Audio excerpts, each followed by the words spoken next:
right, it's time. Another week. ZTGD Radio. This is episode 740 for April 3rd, 2023. And this week it's just me and Anthony, so you can skip on to the next one. Winston. Wee! Winston. Every time he lands. Winston. I can't. It's so stupid. I don't know why I laugh at it every time, but it just makes me laugh. Even if an enemy Winston lands close to me and I just hear Winston, I'm like, ah, fuck. The best part is that that's all the patch notes said. Winston. But anyway, we're going to talk about some video games, talk about a lot of news, and we'll probably go too long, because that's how this works. I'm going to try not to, but I think I've said that every time. It's just me and you. Yeah, well, the thing is I don't know that I have a whole lot of games to talk about, so you can go ahead and go first. Alright, after finishing Fist of the North Star Lost Paradise, I was like, you know what? I want to play Rage 2, because I got pretty far, but I never finished it. I'm finishing it this time, for sure. That's a good game. Boy, it's basically what I wanted a Doom sequel to be. I mean, without the open world, but, like, Doom Eternal is not... And I know a lot of people love it, but boy, that just isn't Doom to me. And Rage 2 is very much Doom, like, down to the music, which is funny, because I'm like, is this another one? Because at one point in time, they were having, what's his name? Do all the soundtracks. Mick Gordon, thank you. Yep. But no, the composers are Johan Nielsen, Andres Kinger, and Eirik Roland. Well, I think that's because it was Avalanche that did this game. Yeah. Partially Avalanche and id combined. But by listening to the music, like, it's that industrial sort of rock music, and you're like, yeah, this is probably Mick Gordon, and you're like, no, it's not, and I'm like, well, shit, I was surprised. Which I don't think we ever talked about, but boy, did Nick Gordon hand id their asshole. It's just proof of how they fucking threw him under the bus for their own fucking faults. It's alright, he's still getting work, thank God. I don't know. Great composer. That man will never not be able to get work. No, but, like, they really badmouthed him and said, like, he didn't meet dates or whatever, and he's since put out emails saying, when do you need this by? What is this for? And stuff, and it's just like... communication, just fucking... Anyways, his soundtracks are amazing. I thought it was him. It's not. These people are very good too, and it's just a lot of fun. I think, honestly, the open world kind of kills part of it for me. Like, just get rid of the extra space and just have this shit all stacked on top of each other, but whatever. Well, the open world in that game pissed me off because, like, you can't just go over things. Like, it's a linear open world. Like, you have to follow... Yeah. Like, that's the part that annoyed me in that game. There's parts of it, yeah, like, even when you... Like, so here's the thing. Eventually you get access to a little... The flying thing, yeah. Flying bike thing that has just two big fans on the side of it. And for the most part, you can kind of fly over everything. But that's so late in the game, man. No, I had it pretty early on, but it's just, like, it defeats the point. I felt like it was later now than now remove the space. It depends on what you've done, because it unlocks with one of the levels of one of the people that you have to help. Anyways, I love that game. If you liked Doom 2016 and didn't feel like I think I said this last time I played it, and you think like, man, I didn't really love Eternal. Rage 2 is basically taking everything they learned from Doom, putting it into Far Cry / Crisis, and just having a go at it. So I played a bit of that. I played a bit of Mario Kart 8 because I picked that up when it was on sale with all the DLC, and I don't need to talk about that. It's a good game. I played Overwatch 2. I've been loving the April Fool's Day stuff, except for Ash, which they had to take out because Jesus Christ. What an unfun event that was when Ash was still there. But all the voice lines is what's kind of getting me. Because the gameplay tweaks, unfortunately, certain characters just don't have the same amount of gameplay tweaks as others. Like, Junkrat plays very differently right now because he has something changed. But, like, Pharah, for the most part, plays pretty much the same. Certain aspects have changed. Minor parts, but it's like, if you've played as her, it's stuff you'd be avoiding anyways. So, it's, I don't know. There's certain things where I'm like, I wish you'd done more with, like, Sojourn and stuff, but whatever. It's neat. It's a lot of fun. I like the fact that they've done that work. Trying to think of other stuff I've played. Just give me a second here. I started up the Metroid Prime Remastered. Yes. That's Metroid Prime, alright. It sure is, but god damn, it's a good game. A complaint. Yeah, I picked it up, and I mean, it's one of my favorite games of all time, so it's kind of like when Wonder Boy got a really good remake, whatever you want to call it, from Lizard Cube. I almost kind of say it's unfair for me to put it on my Games of the Year list sort of thing, because, like, yeah, you're one of my favorite games of all time. Of course you're going to win. I feel bad for new games this year with RE4 remake, Metroid Prime remake. Dead Space. It's like, man, these games were already excellent, so are even better now? Yeah. And the last game I played was a bit of Overboard, which is a how do I describe this?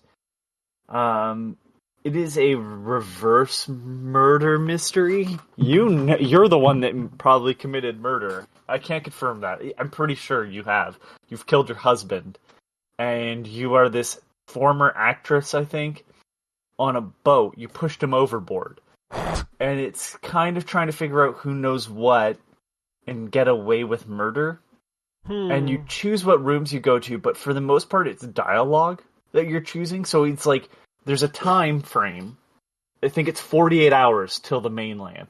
So there's a time frame you're playing within, but at the same time, like, depending on where you go in the boat will make you run into different people, and your choices affect, like, it's pretty deep. And I went, man, I'm too tired for this. I can't handle the stress. Because it was very stressful. Like, immediately a woman was implying that she knew that I killed my husband. And I was like, okay, or is this about something else? Can you murder them? Not that I know of. Oh, man, that would add such a wrinkle to it. Like, how many more people can you get away with? I mean, that might be the case later on. All I know is that it was intense, and, like, it's just written dialogue. I don't think there's any voice acting. I think this was a mobile game before. That wouldn't shock me. Not because of, like, that it's bad at all.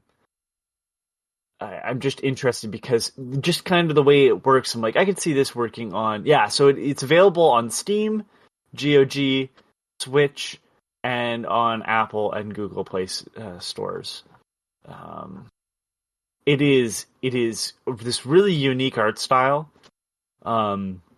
These sort of soft edge drawings. I don't think there's any, like, black used outside of, like, the interface. It's from a studio called Inkle. I don't think they've done any other games. I was gonna say, I've never heard of that.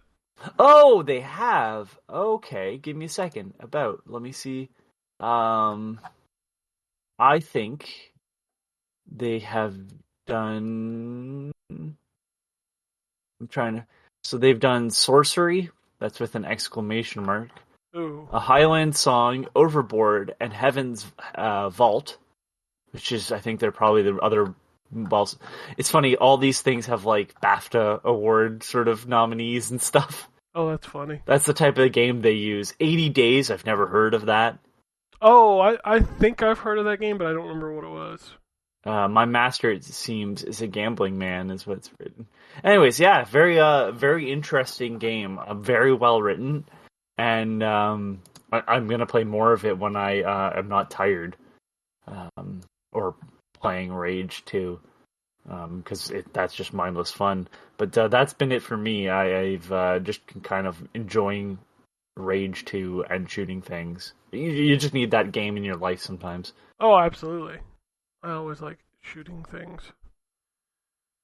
All right. Well, like I said, I played. The funny thing is, I played a lot, but I didn't play a bunch of anything specific. I finished Resident Evil 4, and that game is still amazing. I still love that game. I love the stuff they trimmed out towards the end. There was a lot of fluff in the original version, and that's very streamlined now, which is nice. And I definitely say after watching that ending, we're gonna get 5 next. God damn it! I really want Code Veronica. So, I have a question for you that doesn't spoil it. It's a very different tone this time around, I would assume. A tone as in the ending, you mean? No, the game entirely. I know that you said there was no quick time events. There's no quick time. Resident Evil 4 got into like some dumb action shit. And is this more of a horror game? There's still the dumb action shit, but it definitely has some more horror. It is not like RE2 and 3 remake where like the ammo is limited. There is a lot of ammo. Okay. There is now stealth though, and also a parry mechanic with the knives. Yeah, I remember I was listening last night to last week's podcast. So yeah, I was just curious because there's definitely a direction they could have gone there where they make it more like RE2 remake, right? Where they basically increase the amount of horror. Like the first game, the original game, from what I've seen of it, was definitely scary to some extent, but not to the levels that they were trying to reach with the remake. And I was just curious if they were going to fall into that with the remake, where like, because they could have done it more horror, or they could have just leaned into the action fully. But it seems like they try to sort of tie together Resident Evil 4's sort of mood, you know, where it's still like Leon goes. Does Leon say the line, "Where is everybody?" Bingo. Yeah, he still says that at the beginning. I never heard the shopkeeper say, "What are you buying?" Maybe I missed it. That's weird. Yeah, like I expected it, and I saw him a lot. He does tell you, kind of like maybe you should clean up this area before moving on at a certain point, because that's when you move to the next. Because like the game is separated into the village, the castle, and then the island, which is still the same. And when you're about to move to the next one, he's like, "Hey, maybe you should take care." But he never said, "What are you buying?" Which was disappointing. Huh. Maybe he says it and I just didn't get it, but I didn't hear it. Also, like, the back half of that game is very action-oriented. Like, that's where the Krauser fight is, and it's really dumb. But that's also where you get more into those crazy dudes in robes as well. So, it's good. It's Resident Evil 4 is a weird fucking thing. I'm just glad they brought back the guy who played him in the remake, voice-wise. Yeah. Also, it's funny, I'm looking at his credits. So he was Leon in Resident Evil 2. He was a motion capture performer in NFL 21. Oh, sure. He replayed Leon in Infinite Darkness, the TV series. Mm-hmm. And then he's additional cast in the Dead Space remake. I mean, why not? He's just going on all fucking fronts. And then he's apparently a bunch of characters in some of the Life is Strange games. He's a good voice actor. I liked him as Leon in the remake. Yeah, I actually like most of the characters in RE4's remake. Like, they're really good. I booted up the show. That is not a game I should talk about. That's a Ryan. Yeah, I only played one game. Feels like the show, which is just to say it feels good. I started the Forza expansion, the Rally expansion. It's weird that is only on the series consoles because I don't maybe I just haven't got deep enough into it yet, but I don't know why. Like Forza Horizon 5 always looked good. So I don't know what this is doing that like the old Xboxes couldn't do.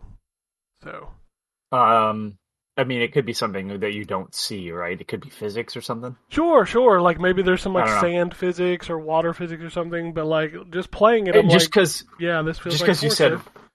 just because you say it's rally specific, I'm like, I could totally see them being like, yeah, the processing power it takes to accurately do physics, because that was the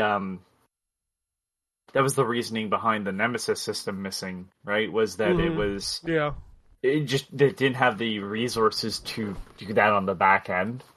This is whether or not that's true is a totally different situation. But I mean, I understand that you sometimes just don't have the resources. Maybe they have said it, but I feel like this is one of those situations where if I can't tell on the surface why it's different, you should probably tell people, because I'm sure there's people out there like, well, why can't I play this? Yeah, that's the same as like the Horizon DLC. I don't know.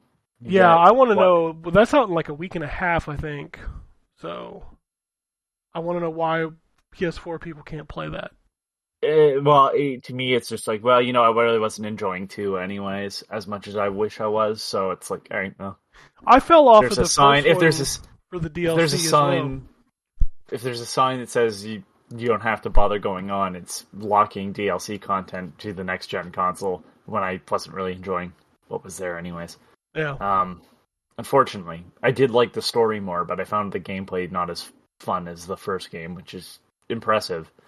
And not for being horribly different, but these really minor changes where I just didn't feel the weapons were as strong, even at their base level. Like, there's nothing in... Now I have to go on the rant. Sorry. There's nothing in Horizon 2 that says to me, like, oh yeah, this is the beginner area. Like, even they got rid of the Watchers, or whatever the fuck they were called, right? Which were the easy enemies to take care of, because you just had to shoot them in the eye. It was an easy tutorial. They start Horizon 2 with those fucking weaselly things. And I was just like, well, if this is the base level and these guys are giving me a hard time a certain amount of hours into the game still, I'm like, I really don't want to fight any of these fucking robots. Well, it's true. Like, what the fuck is this? Like, every combat situation I'm having to, like, strategically think out. And it's like, dude, I just want to get from point A to point B. Let me fucking deal with this when I get to bigger enemies. Not like I'm walking too close to the deer robot. I was like, that's annoying.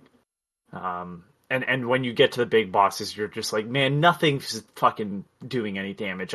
I'm taking the armor breaking arrows and I'm shooting them in the right position. And I'm doing critical damage, and I still feel like I'm just not chipping away at them. And I was like, fuck this. I just don't have the patience to be fighting this thing over and over and over and over again.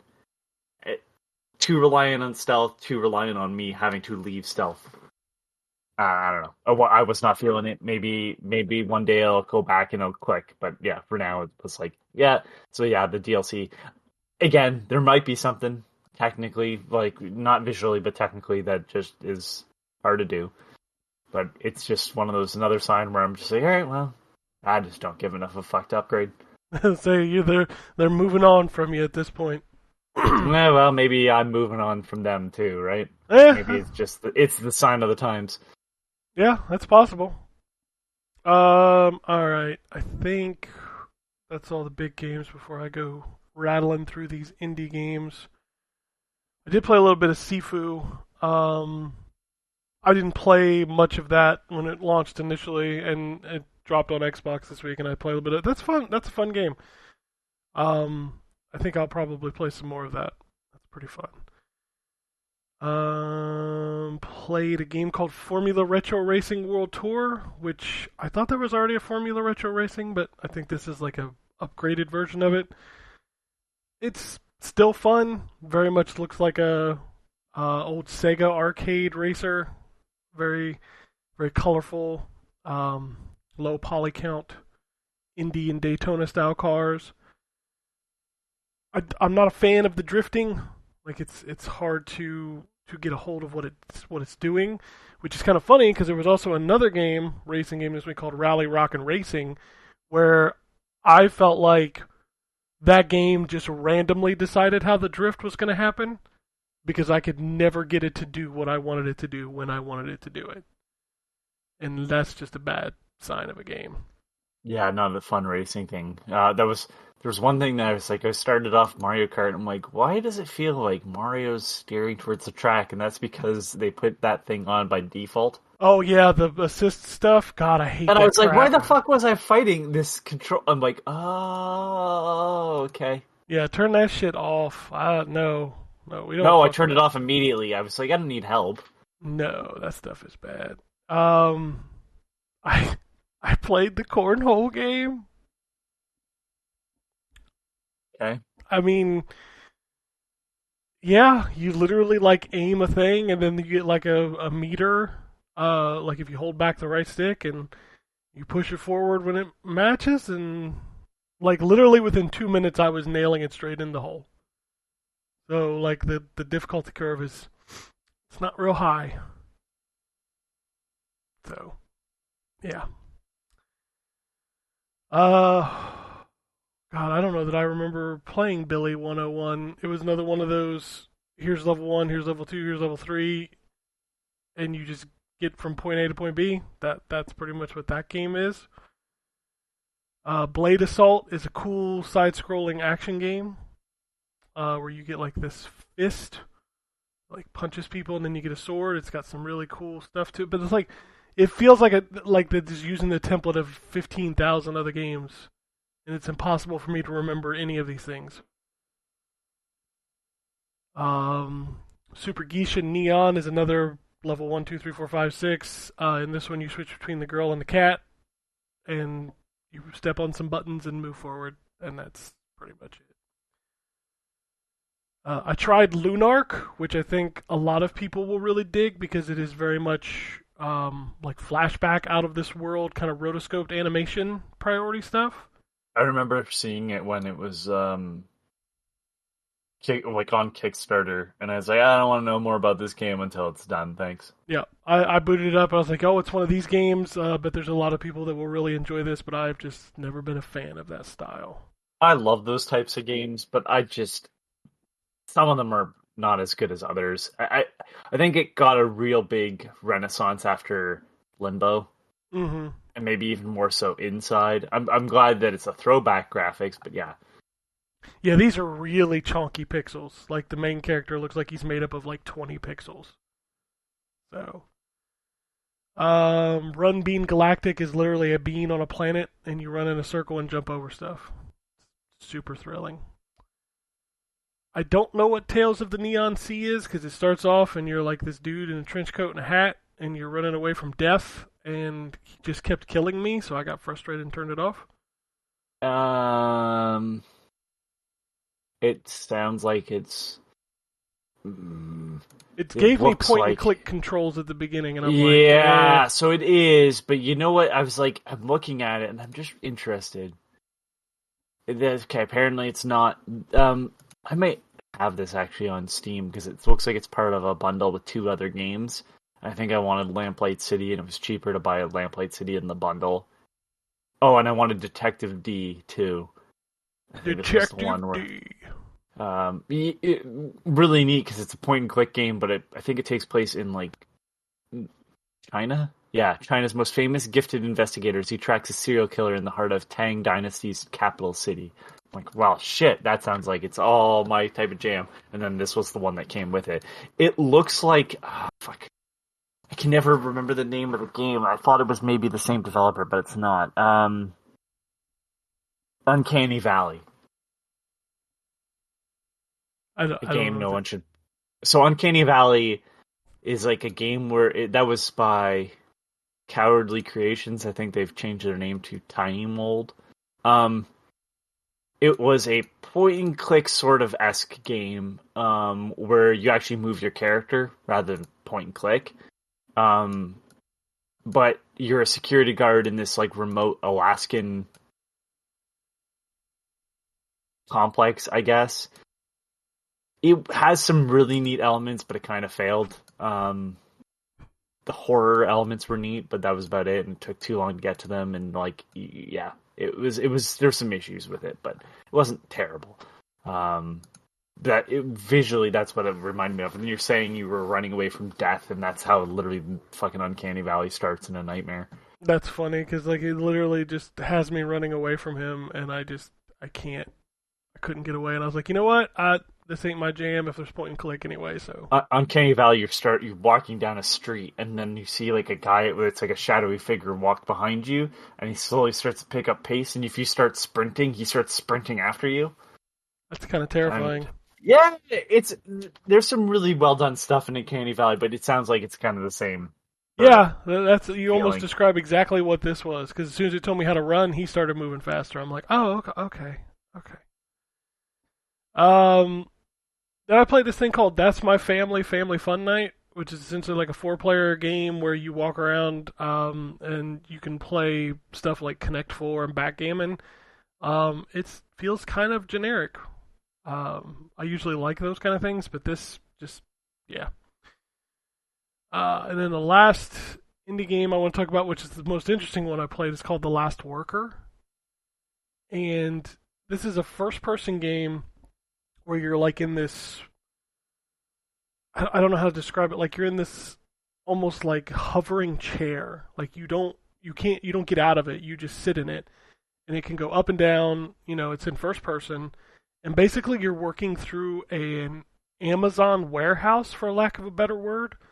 And so it's a dystopian future. Yeah, and you're the only one. Like, you're the only person. Well, I would assume so. And you're collecting these packages and then putting them into these machines to ship them out.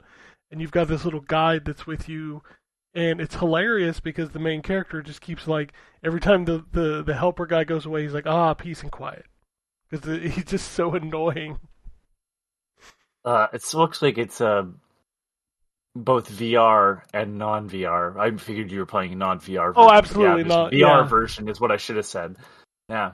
I can definitely see this in VR, because you literally just drive this little thing around and fly up and down, grab the package, take the package to another spot. A lot of dialogue. Interesting art style. Yeah, it's like, what was that? You remember that roguelike FPS? Yes, give me a second. Oh, I have it on my Switch. I have it on my Switch. That game? Oh, my God. I bought that game just because I loved it so much. Yeah, the art style is very reminiscent of that. Oh, man, what was the name of that game? Still scrolling. Fuck. It's killing me not to know the name of that game, because I remember it. Why do I have the number 808? Void Bastards. Void Bastards. Was it made by a company called 808 something? See, Void Bastards. Why do I have 808 stuck in my head for that game? No, Blue Manchu is the... That's weird. I don't know why that's in my brain under 808. I filed it wrong, apparently. But yeah, the art style reminds me a lot of Void Bastards. Like the very thick black line cartoons. So... But no, that's a cool game. And I think that's all. I did watch the Tetris movie, which I enjoyed. It's a fun little romp. But that's all the games I played. I mean, obviously I played Overwatch, but I don't need to talk about that again. Winston. I think I felt like I was going to hit Masters in competitive Mystery Heroes, but with only 8 days left in the season, I don't know. We'll see. Rain justices from above. Man, it's so good. Who's a good dragon? I still like the nom nom nom nom nom nom nom better. I don't know why. The nom nom cracks me up. Oh man, there's just something so specific with the voice actor, the way he yells the "Who's a good dragon" the second time he says it. It makes me laugh. All right, let's talk about what's coming out this week.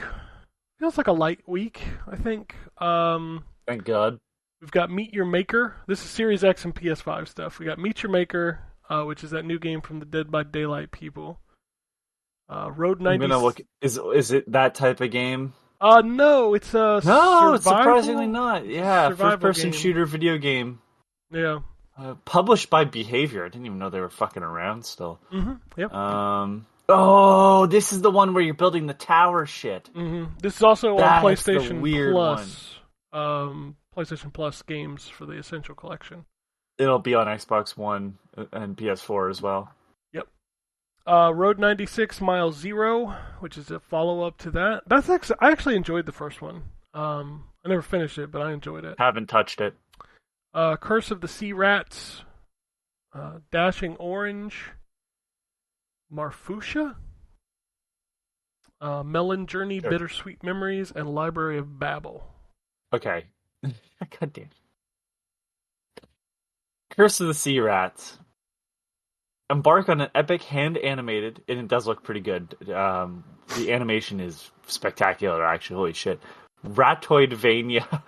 Oh, Jesus Christ.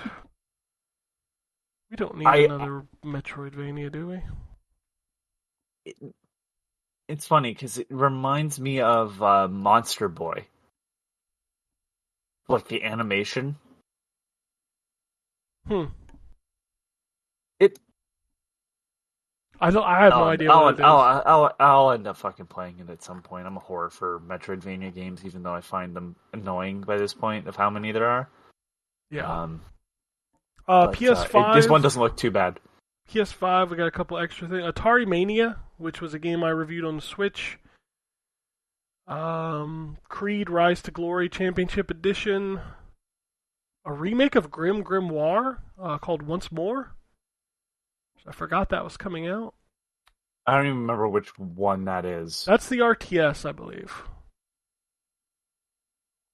I want to say that I'm right on that. That's Vanillaware. Vanillaware it is. RTS. 2D RTS. Yeah. Man, it's funny. All those games look like they could be playing the same, and they never are.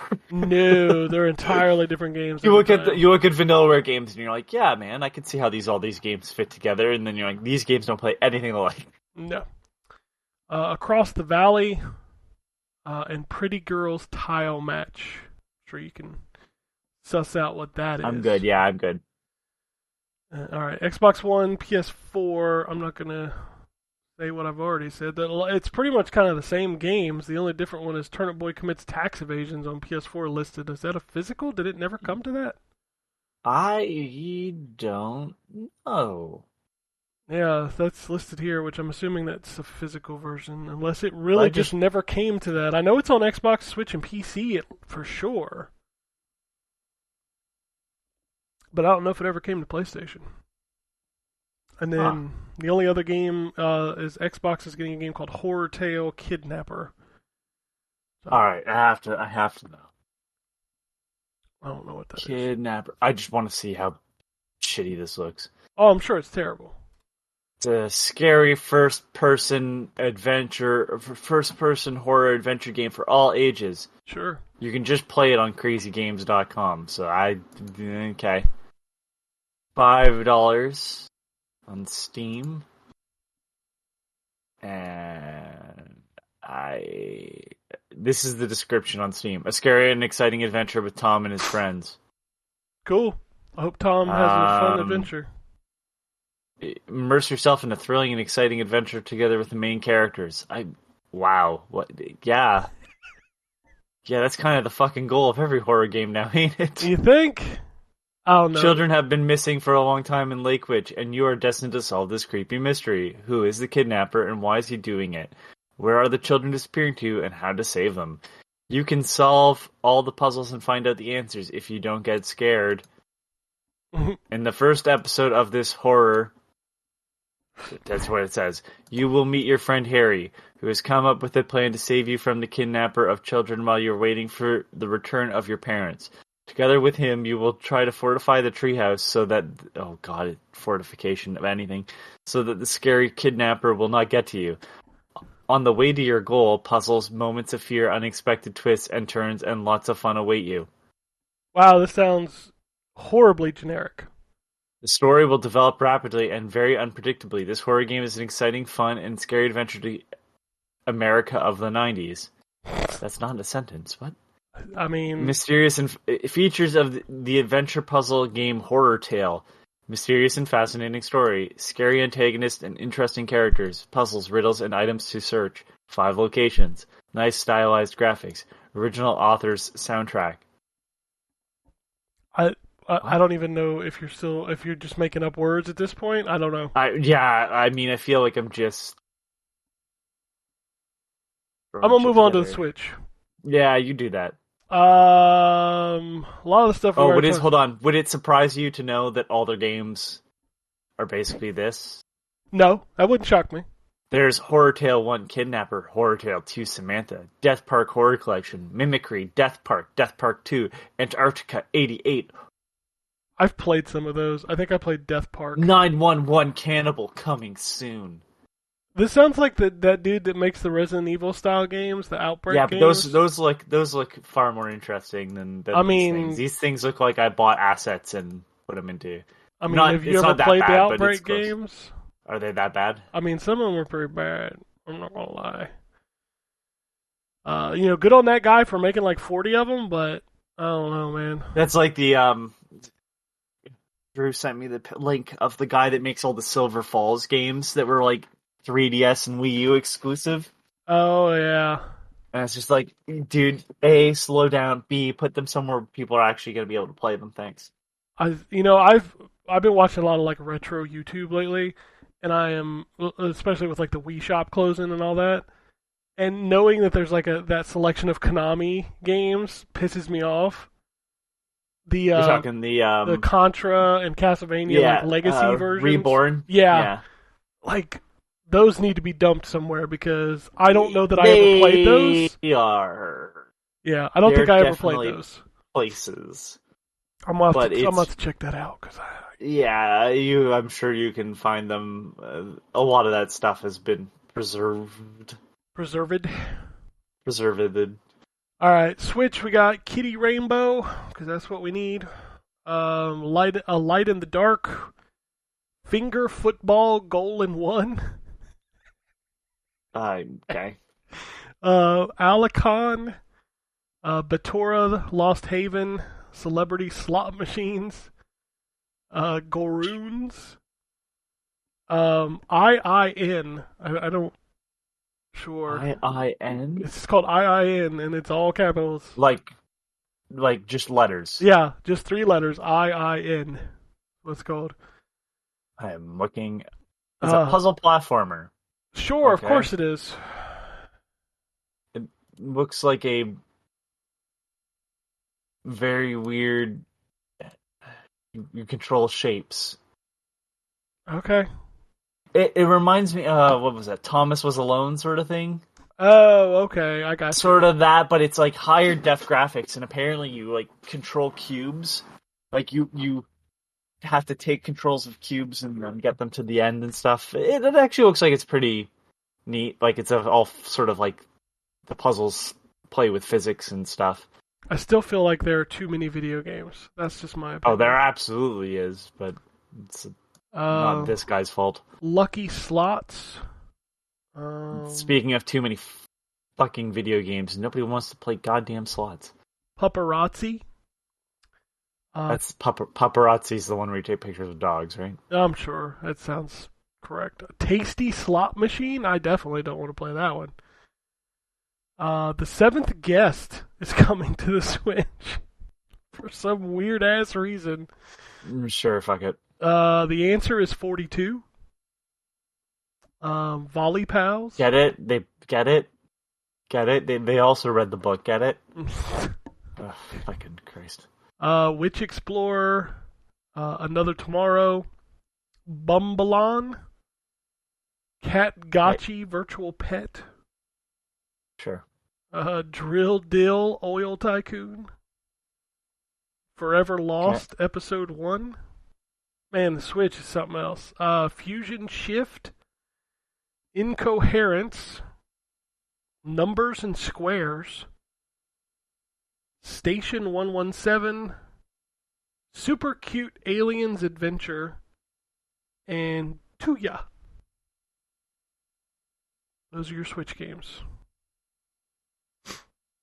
Cool. Immensely exciting, I know. Alright. let's do some news. Let's kick it off with Xbox, because Xbox always got something to talk about. Whew. The Japanese FTC equivalent has approved the Microsoft Activision Blizzard acquisition. I feel like this thing might actually be done by summer. I feel like maybe. I just wanted to be done in general. Yeah. Also, what came out of this story was that apparently 10 members of the U.S. Congress are now pressuring the Biden administration to take action against PlayStation's domination of Xbox in Japan. Sure.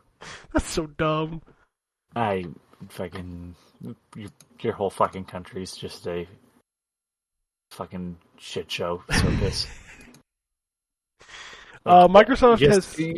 hold on. Just somebody said weeks ago that we should, try to keep the politics low.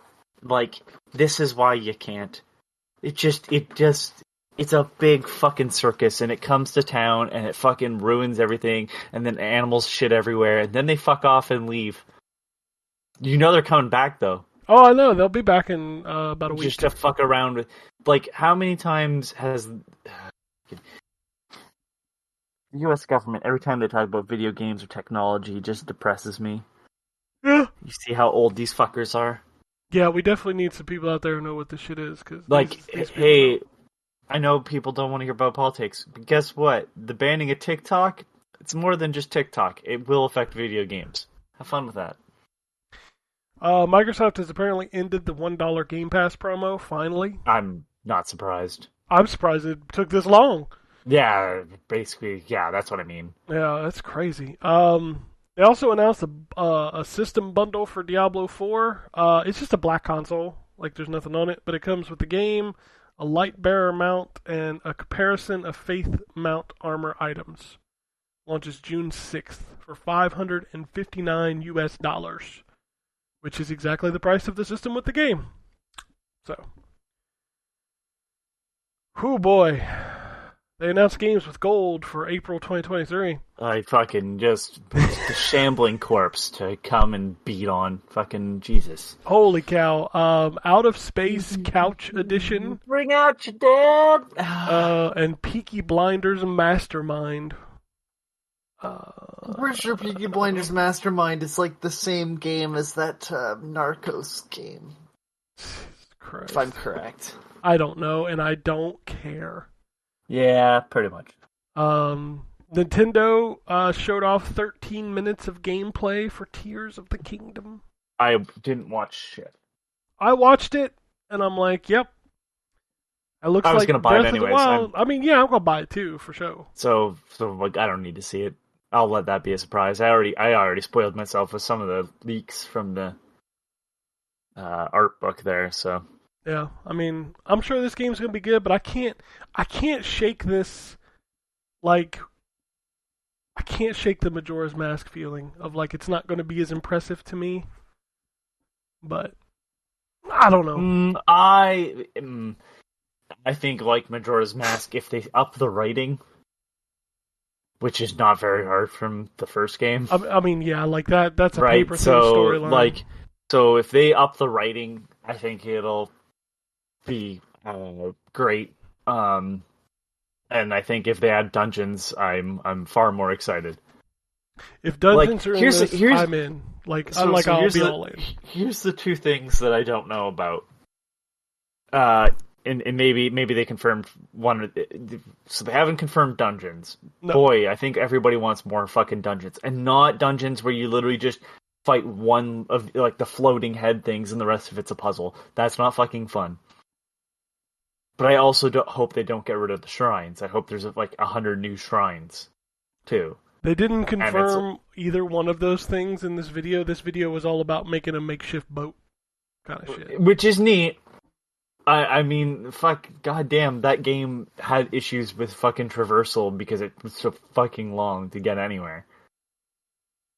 Like, even with horseback, like, you know. So, if making shit is now an option, cool, I'll Banjo-Kazooie nuts and bolts all that shit together. I mean, that's exactly what this game looks like. Dude, I'm gonna be honest with you. I love Banjo-Kazooie nuts and bolts, and everybody can fuck off about that game.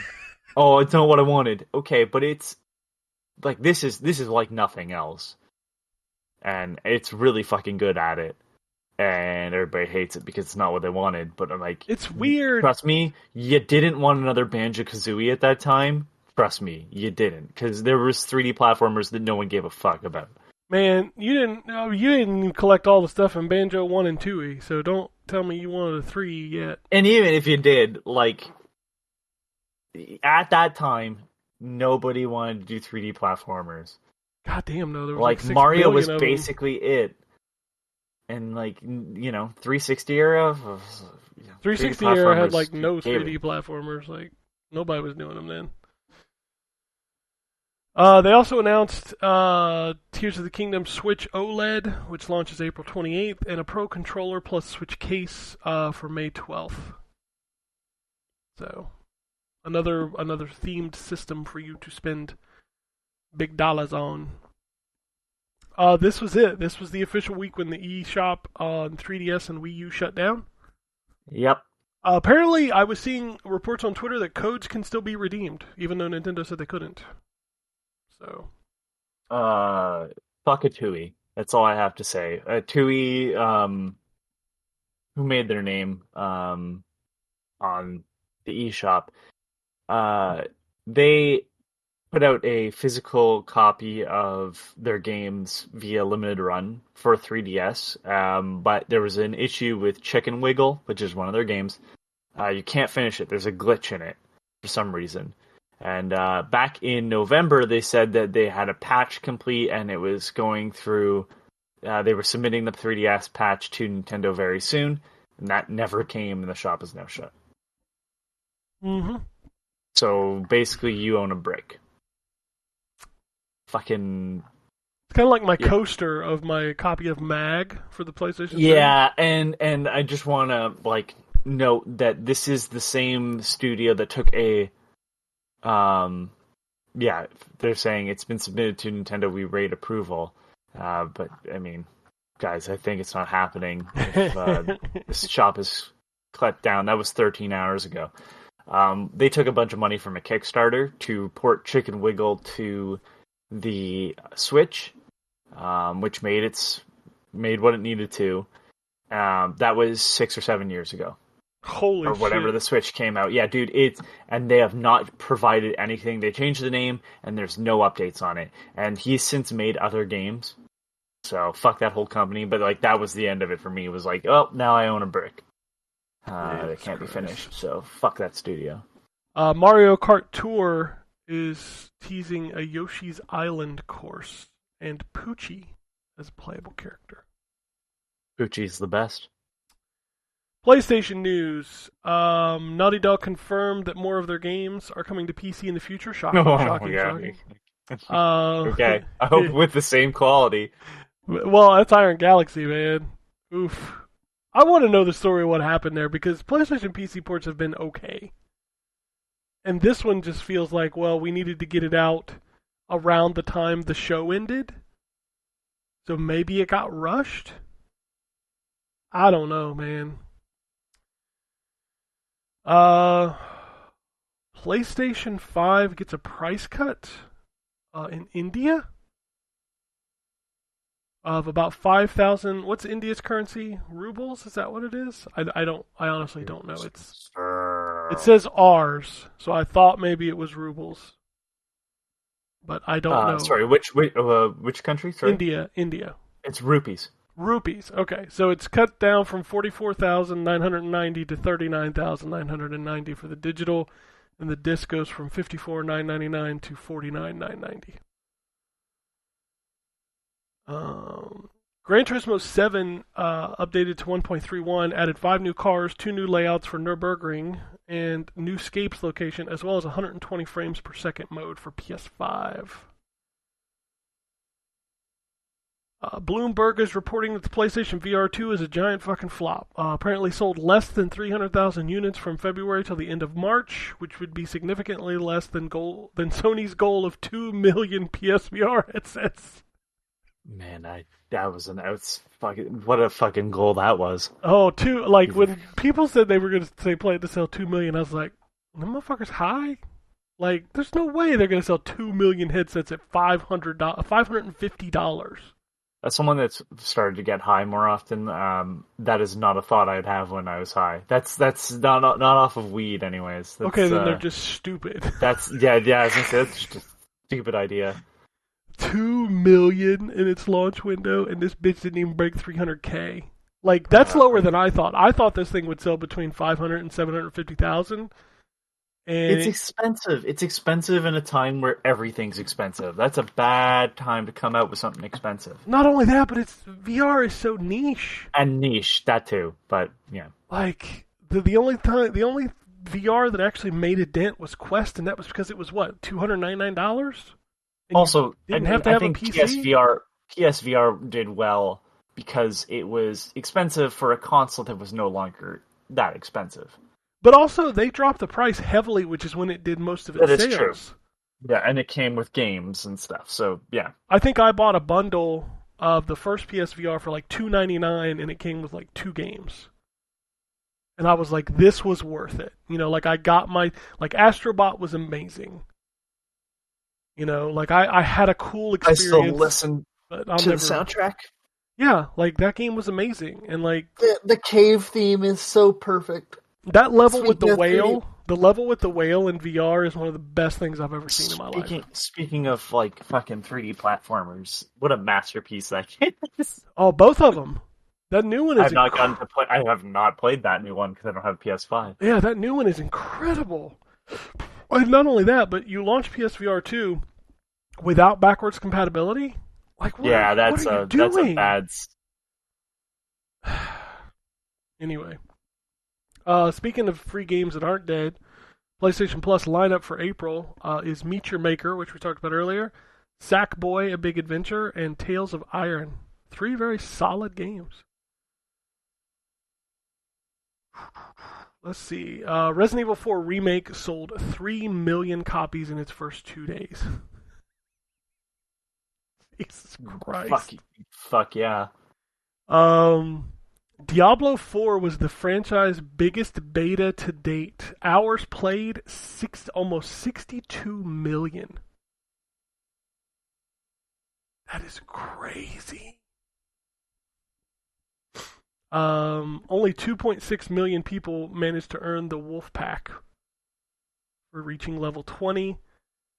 There were 29 billion monsters killed.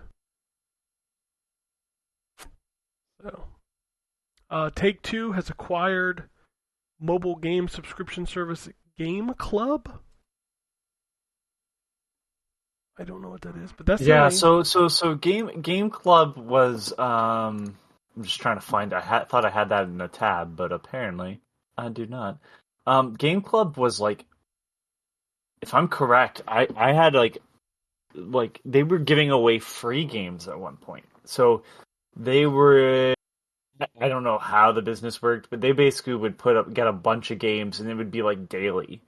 If it's the same one back at like early iOS days, and then it became a subscription service. Sort of before everybody else was like, yeah, you pay for Game Club and there's a bunch of games. And they're all pretty quality last time I checked. So, you know, I understand wanting to kind of get that under your wing. Because, yeah, it's a bunch of indie stuff for the most part, but they probably pay good money and that way they can make the sales, right? Yeah, it was a neat service for something that didn't exist at that time. Now it's like, you know, it's Game Pass, it's Apple Arcade, whatever. Yeah. But this one I think was both on Apple and Google, which separates it. Dolphin Emulator is coming to Steam in Q2 of 2023. I love their April Fool's Day. Oh, the achievements. I saw like yesterday. I just ignored it. It's good that it was on a Saturday because you know most news doesn't break on a Saturday. Yeah. So like that was good that April Fool's was on Saturday because I saw so many. Like I don't know how many Overwatch support heroes I saw. Like there was Sega's been doing the best the last couple of years. This year it was the Death of Sonic the Hedgehog, which you could actually play, right? Play, yeah. Yes. And then previous year there was the combination games. Where it was Streets of Rage Yakuza, Yeah, I played the Golden Axe one. Like that. Yeah, the that's Golden pretty cool. Axe. There was the combination of. There's a couple of them. Anyways, yeah. I thought those were pretty neat. So yeah, they do a pretty good job of making the weird but fun April Fool's Day stuff. We got a bunch of announcements of release dates. Oh, excuse me. Nobunaga's Ambition Awakening launches July 20th for PS4, Switch, and Steam. Wild Forced launches April 12th for Nintendo Switch and PC. Cassette Beasts is launching April 26th into Game Pass for PC, and will come later for Switch, Xbox, and Xbox Game Pass. Live Alive, however you want to pronounce it, is coming to PS4. I think it's Live Alive. Okay, Live Alive.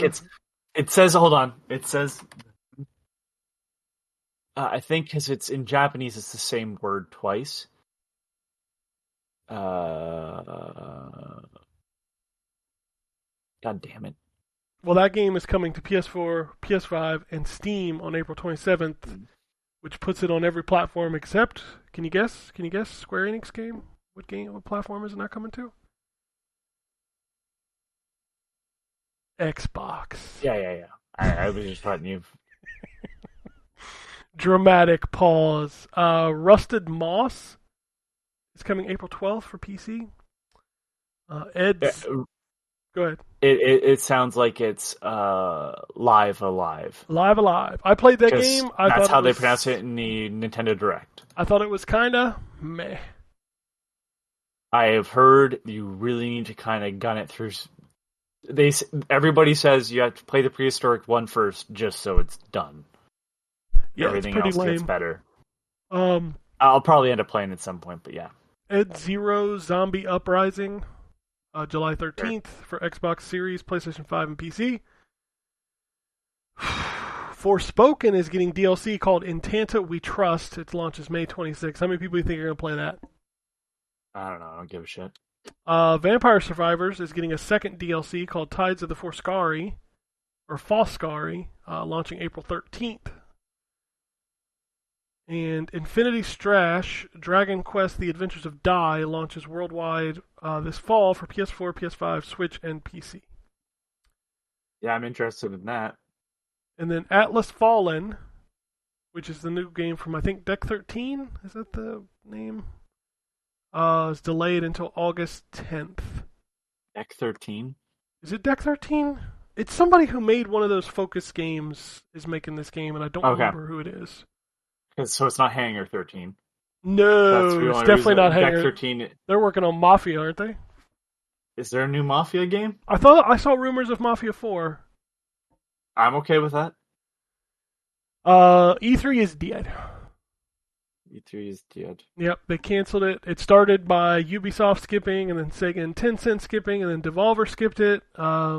Devolver's never really at E3. You know, can you? I got a trivia for you. Can you guess who the only company who confirmed they were coming to E3 was? Give me a second. Is it Embracer Group? Nope. Oh, really? It's a subsidiary of Embracer Group. Deep Silver? Nope. THQ? Nope. Gearbox? Nope. Okay, well, I've named all the ones that I thought would be shitty. Who am I missing? Limited Run Games. Oh, fucking Jesus Christ. Dude. Oh, fuck. You know... Oh, man. You know, I used to buy shit from them, and I just don't see the fucking point in it anymore. You're not going to pick up Plumbers Don't Wear Ties? That's... You know what, dude? It's just... What a just a cavalcade of shit they put out now. I can't believe they actually posted a photo on Twitter of them with the actress from Plumbers Don't Wear Ties. It was a flex. So they first of all, one of the guys can't take. You know what? That's I realize it, but it doesn't like when people criticize shit that they're doing. but it's not like shit that he's saying that they're criticizing. So it's not even him personally. It's like literally like, hey man, you started a company where like the idea was that there was some time where the game was out, so it was kind of a complete game that you're putting on disc. Now you're putting out games before they're even fucking out up for pre-order. Like, so they have to be updated. So what's the fucking difference between you're not preserving shit. Yeah, there's my Atui collection, which should have been better. In hindsight, knowing Atui, I get it. It's not limited run's fault, but like, there's no reason why that game shouldn't have been complete. And it's bugged, and it needs a patch that may never come. And so it's like, what's happening? And then when they started doing the stuff with like Ubisoft doesn't need limited run to publish Scott Pilgrim. On no planet does Ubisoft need a hand in publishing anything. I think it's more Ubisoft never planned to do it, and Limited Run was like, well, we'll do it. Yeah, but like it's just that type of shit to me is like fucking weird. I get it if it's, a smaller indie dev, but it slowly just became like I don't get emails from them anymore because I unsubscribed. So let me just go to Limited Run Games. Let me see what's coming out. Night Trap for GBA. That was April Fool's, right? Is that what that is? They announced it on April Fool's. I'm pretty sure that's April Fool's. There's a listing here. Dude. Oh, yeah, okay. It's bullshit. Pre-production, cool. I guess I can add to cart, but whatever. It's not like it's impossible. Yeah, they made full movies on Mighty Fight Federation. Like, that game's not great. No, it's not. It's not. Let's be fair. Most of the stuff they put out is not great. Yeah, I'm surprised we don't see. I'm not seeing any sort of big name games though, because that was my issue with like they just kept doing more and more titles. I'm like, man, these are from fucking big publishers. What the fuck? Yeah, it's weird. And now they got that Embracer money. So. And now they have that Embracer money. There's still at the end of the day, there's still a better if you're gonna buy limited stuff, buy it from Limited Run and do not give money to Strictly Limited. That company can fuck themselves. Ubisoft Forward has been confirmed for June 12th in LA. Devolver Direct is still part of Jeff Keighley's Summer Games Fest. So Keighley out there dancing on the E3 grave, getting all these people to join his shenanigans. Steam has ended support for Windows, or will end support for Windows 7, 8, and 8.1 on January 1st of 2024. Yeah, ask me about that. I recently updated to Windows 10. Yeah. That's funny. It's funny to me that you were still on like Windows. What were you on? 8? 7. Oh, you got Jesus Christ. Dude, fucking Windows 8. Like at that point, like I should have just been running Vista. Jesus Christ, no. Oh, Vista was so bad. Yeah, and so was 8. So you can see why it wasn't moving forward. So then they were like, "Hey, you can upgrade to 10 for free." I'm like, "Okay," and I tried it, and fucking, it just kept crashing the first time I did it, and I was like, "Well, fuck that, going back to 7." And then this time around, it's been fine. Oh, it's so funny. Nothing's changed on my end, I don't think. Well, Windows changes every week. Maybe added RAM. Maybe added RAM. I don't remember. Anyways, weird fucking thing. But yeah, so I updated. Love it. Can I just... so, I like the fact that there's a dark mode on all of Windows, but that like the details thing can't be at the bottom anymore like it had been for years. And now it's like stuck to the side or you don't get it at all. Who decides that we're just gonna change shit because fuck you? Because that person should be drawn and quartered. Fuck. Oh, well, you'll never know.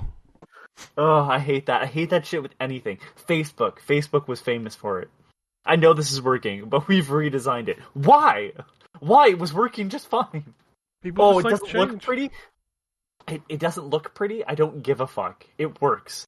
God damn. I hate that shit. All right. This this might be unprecedented. I don't know that I've ever heard of this. So Multiverse's open beta, which is what they've called this release forever, God. Will end on June 25th. It will be pulled from the digital store on April 4th. They are now prepared to launch the game full free-to-play in 2024. Basically what this means is that everybody spent money on this cannot play this game between June 25th and whenever the hell they put it out in 2024. Like, you're going to shut your game down for over 6 months. They're not putting this back out, right? Like, that's the assumption that I have. That's what everybody's, like, kind of feeling, because, like, why would you shut off a game for over 6 months, especially to people who paid for it? Yeah, that's weird. That feels scummy. And this game came out before the Discovery buyout, I think, or was in development anyway. It was right before it came out, they got bought. So I have a feeling Discovery's going to pull the plug on it. What's weird? Like, why shut it down? Like, for 6 months? Why? I don't understand why. Yeah, there's no good reason, in my opinion, other than, we couldn't get it back up and running. That's a load of shit. Somebody spilled coffee on the servers. Oh, jeez. Oh, no. On a specific date? On a specific date. Resident Evil 4 Remake has been data mined, because of course it has, and people have found hints for the Separate Ways DLC, so that may be coming. Playground co-founder Gavin Rayburn has established a new AAA studio called Lighthouse Games, and they're already working on a new AAA IP. Like everybody else is. Yeah, I just don't care anymore. Just tell me when it's out. Thanks. I'm making my own studio too. We got crazy layoffs. EA laid off 6% of its workforce, so around 775 employees. Don't worry, they didn't get any rid of the important ones, the ones that make those fucking card packs. Disney shut down its Metaverse division in their first round of layoffs, which laid off about 7,000 people. Dear companies out there, I would hope that you would somehow reintegrate these people into your other businesses, but if you have a Metaverse division, put it out back like fucking Old Yeller. Good lord. The Metaverse is fucking stupid. Get them Square Enix NFTs, son.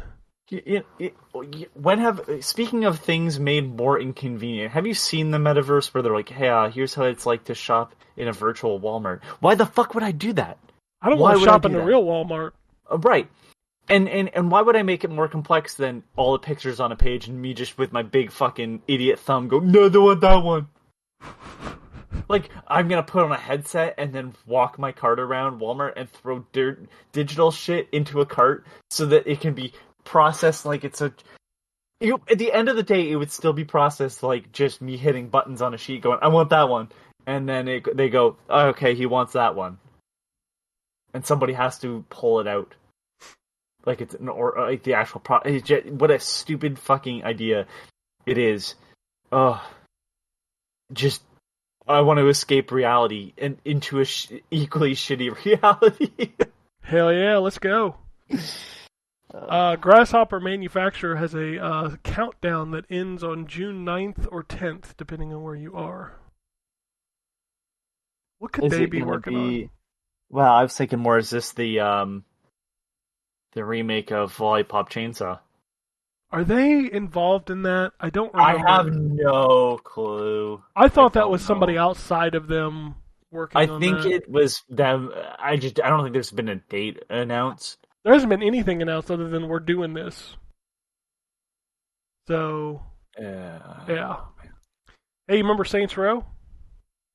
Oh, good. I have this one on my list, too. Yeah. They revealed their roadmap, starting with free Dead Island 2 cosmetic pack in April. Like, and I think Terrence was like, why are they doing DLC? I was like, because people bought that season pass, man. They got to make something, right? Oof. Just a big oof. Dave Lang of Iron Galaxy was on Jeff Grossman's show, and he confirmed that Iron Galaxy owns 100% of Rumbleverse and that the game could come back in some form in the future. Dave Lang Memorial Studio. Yeah. That's one of the weirdest throwaway jokes from fucking one of the not E3 Devolver conferences. We are live from the Dave Lang Memorial Studio. Dave Lang's a funny dude. There's a picture of Dave, or a video of Dave, and go, hi. That's hilarious. I still think the Sudabot was my favorite Devolver thing. Those just, every time they get weirder and weirder, and I'm like, I don't know if I like this or not, but I do love the original. Final Fantasy 16 has gone gold. Cool. It's the only possible on PS5. I don't know if you know that. Like this will no other system can handle this but the PS5. They say that. Okay. CD Projekt Red has confirmed we'll get new Phantom Liberty details this June, so basically an announcement of an announcement. Cool. Mike Berlin, creator of Bubsy, passed away at age 73. That's a bummer. As much as the games may, not be the greatest, like, Bubsy as a character has never been the problem. Yeah. Personally, to me, it would have been funnier if they started realizing that, like, people find him annoying, so they should have wrote him as the villain. But, like, Bubsy's got a fucking great design, artistically. The fucking exclamation point shirt, he's very stylized. Name me the other mascots from the time that wasn't fucking Sonic. I mean, I can, but that's just because I'm a nerd. Right, but, like, the reality is, like, who gives a fuck about any of those people? Bubsy gets mentioned more than them. High Seas Havoc has a duck or whatever. There was the possum, Awesome Possum, Arrow the Acrobat. Arrow the Acrobat should get a little bit more love. Hey, I'm not saying he shouldn't. I'm just saying that nobody remembers him. Nobody remembers him. And then there was, Zero the Kamikaze Squirrel, which was the spin-off. Oh, yeah. But it's just, like, none of those characters... Like, Arrow the Acrobat, I think, has the best design, probably, out of all these characters. But, like, Bubsy's the most iconic. Oh, for sure. And, like... He hasn't died. How has he not died? They brought him back. Like, everybody's like, we can be like, oh, plumbers don't wear ties, shouldn't be brought back, and it shouldn't be. But, like, Bubsy got 2 more fucking games. Yeah, and one of them was not hateful? I mean, the runner one is literally just a runner game. Yeah, I don't like runner, so I didn't like that one. But I didn't hate the other one. They were both fine. The other one's too short. The runner game, I like runner games. It's not the best runner game, but it's a runner game. So, I mean, like, if you know that, you're getting a decent fucking game here. But, most people don't even realize, like, he had, like, fucking outings on the fucking Jaguar. Mm-hmm. Yeah, Bubsy was on the Jaguar. I actually played Bubsy. Worst fucking game. I actually played Bubsy 3D the other day. Oh, I'm sorry. Yeah, that's that's worse than I remember, which is hard. But, like, to give them credit, they were trying to pioneer. And that's impressive. Like, that's the thing, like, as much as Bubsy's basically been in more failures than games that I would say are good, like, they were trying to do the Sonic thing on the Super Nintendo. Yeah. Like, they were trying to do 3D platforming before anyone else. Well, that game came out after Mario. But it did, but they were trying to beat Mario to the punch. Like, that game was in development the same time Mario was. Mario just happened to be, the thing that we would move forward with. Like, Croc was sort of the same thing, right? Croc was trying to come out before Mario. I like Croc. Croc is good. Croc is a much better game than Bubsy, but yes. Like, it's just, the things that are wrong with Croc, i.e. the sort of tank controls, those are carryovers from people trying to figure out what the fuck they're doing with 3D. So, I don't know, I give Bubsy a lot of credit in that sense, where it's like, Bubsy was always trying to push the limits. It just failed more times than not. Yeah, unfortunately, and, we got more Bubsy games than we got Gex games, and people don't forget about Gex. I like Gex. I love Gex, but those games are hard to go back to, especially the 3D ones. Those are rough. You know what's really good, surprisingly? The Game Boy Color versions of the 3D games, because they are collectathons, but they're completely two-dimensional. Yeah, those games which is not were something you rough get too 3D, often. Especially being PS1 3D, which has got all that warping shit. Ugh. I do love though that oh my god, I can't remember his name right now. Dana Gould? Dana Gould, thank you. Yep. I'm like, it starts with a D. Dana Gould. I mean, I love Dana Gould's stand-up, so his Morrissey impression is one of the funniest fucking things I've ever heard in my life. Yeah, Dana Gould's fantastic. If you gave him more free reign, a new Gex game would be fucking brilliant. I want Gex to come back. I at least want a collection, but, I'd love a new game. Alright, we have 2 studio departures. Dragon Quest chief producer Ryutora Ichimura has left Square Enix, and Yoan Geritot, director of Fuga Melodies of Steel, has left CyberConnect too. I really hope that the Dragon Quest guy goes to Ryo no Gataku to do the next fucking Yakuza Like a Dragon. Platinum Games was announced their next game in the Neo Classic Arcade series. PT Channel Radio? Is that what this is called? I don't know. I only see an image. I don't see a name. Roblox has announced they will hide ads for children 13 and under after FTC complaints. Stop using them for your heavy lifting then too, thanks. Stop monetizing the work of fucking young kids. Here's a weird one. Quantum Break is leaving Game Pass. That is a Microsoft IP, so my guess is that they're giving the IP back to Remedy? I mean, if that was the case, that would be awesome.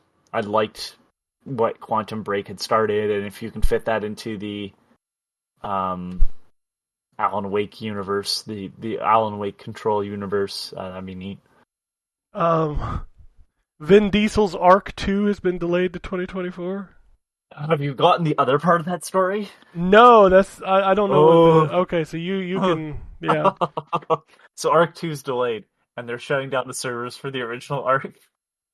Jesus Christ! Wait, to sell you a remaster. Oh, I just got to that. Okay, so it's called Arc Survival Ascended. Yes, and it doesn't come with all the DLC. And it's only coming. It's reselling you the DLC. Hold on, it's only coming to Series, PS5, and PC. It includes the island, SOTF, and all the non-canon DLC maps. Yeah, so there's a bunch of other DLC. I'm pretty sure that's not in that. Oh my god! From the sounds of what I was reading on yeah, holy shit, on top of this, they're making you rebuy the expansions when they port them for the remaster. You could have bought the most recent Arc expansion at release not even 2 years ago, and now support is being dropped, and they're asking you to buy it again. Does this also mean that this game will not be playable on old consoles anymore? I assume so. And this is the same studio that before Arc was finished, the pirate game DLC. They had the pirate game too. Remember that? And then they had Atlas, which was supposed to be an Arc add-on, but then they just resold it as a piece of shit. Yeah, man, this company. And then there's that Arc. There's the other Arc, the Pixel version of Arc, and Pixarc or whatever. Arc, and it's just like this fucking studio is so shit. And it's just funny that they're still pulling the same fucking crap. Wow. Koei Tecmo sent out a survey asking people what games they would like to see on Xbox Game Pass and PlayStation Plus. All of them? Thank you. Yeah. What games would you like to play for a set cost per month? I'd like access to all of them. Give me all of the games. I don't need a question. I need all of the games. I have to buy those fucking Fist of the North Star for the Xbox 360 before they fucking delist them at some point. I want those Koei Tecmo beat 'em up Fist of the North Star games. I know I'm weird because I know exactly how they're gonna play. SNK has confirmed that Terry Bogard, Andy Bogard, and Joe Higashi for the Fatal Frame Garou sequel. SNK also announced Fatal Frame? Sorry, did I say Fatal Frame? I meant Fatal Fury. Yeah. Fatal Fury / Garou. Okay. That makes more sense. I was like, Fatal Frame, and I went, what? Dude, I would totally play as Terry Bogard in Fatal Frame. What are you talking about? That would be great. It expect like all the ghosts are like, oh, I'm so scary, and then Terry Bogart's just punching. He throws his hat at him. It's like, what's up? The SNK also announced King of Fighters 13 Global Match for Nintendo Switch and PS4. Features rollback netcode and improved online functionality. There will be an open beta test this summer. Cool. I have no interest. And then 2 new characters for Tekken 8 include Leroy Smith and Asuka Kazama. Kazama? It's Kazama, right? Yeah. Asuka Kazama. And then breaking news this morning, a new Xbox storage expansion card is coming from Western Digital under the WD Black line. 1 terabyte, $179.99, which is cheaper than the current Seagate options. Nice. Which is good. They've needed to do that. Oh, I don't know. It's been 2.5 fucking years the system's been out. Yep. That's crazy that when I think about that, it's been 2.5 years this game's been out. That is a banana sandwich. That's it. That's all the news I got. I got 2 more pieces of news. Or 3. I don't know. Crime Boss Rockade City came out. That game. Good reviews. Oh my god. Okay, so prediction. Does it still come to consoles, you think? Oh, it's not on consoles yet? No. I don't. Did you not finish it? So that game only launched on Epic. Like that's the only place you can buy it right now. I have to assume it doesn't. Like they said, the console versions were due out in like June or July, I think. Unless that would explain why we didn't get one. Then I figured somebody would have forced that down our throats. I assume then no, unless it goes to Game Pass or PlayStation Plus right away.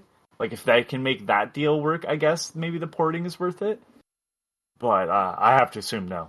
Yeah, it's crazy to me. Like, when I found it, like, because Terrence requested the review of it, and I was looking into it. Of course Terrence did, of course. Of course he did. Fine purveyor of shit. Terrence, you're not here, but come on, Terrence. What the fuck's wrong with you? I looked into it, and it's like, this game is coming out. I'm like, dude, we have not seen any gameplay. We've not seen this game. And then all of a sudden it's out, and it's like, well, it's only on the Epic Game Store.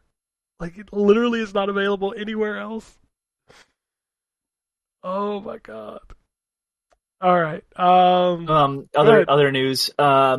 Savant Ascent is getting an anniversary edition.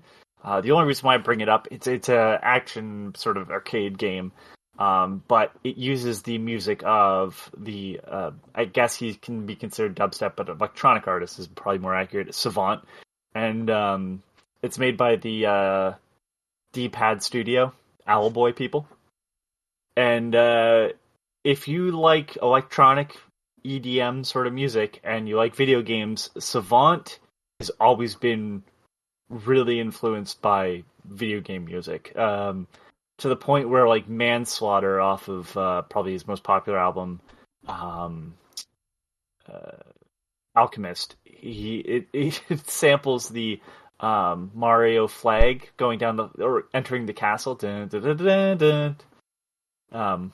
So I do recommend checking out his music, and if you like that, or maybe if you like the game's like $3 or $4, I think.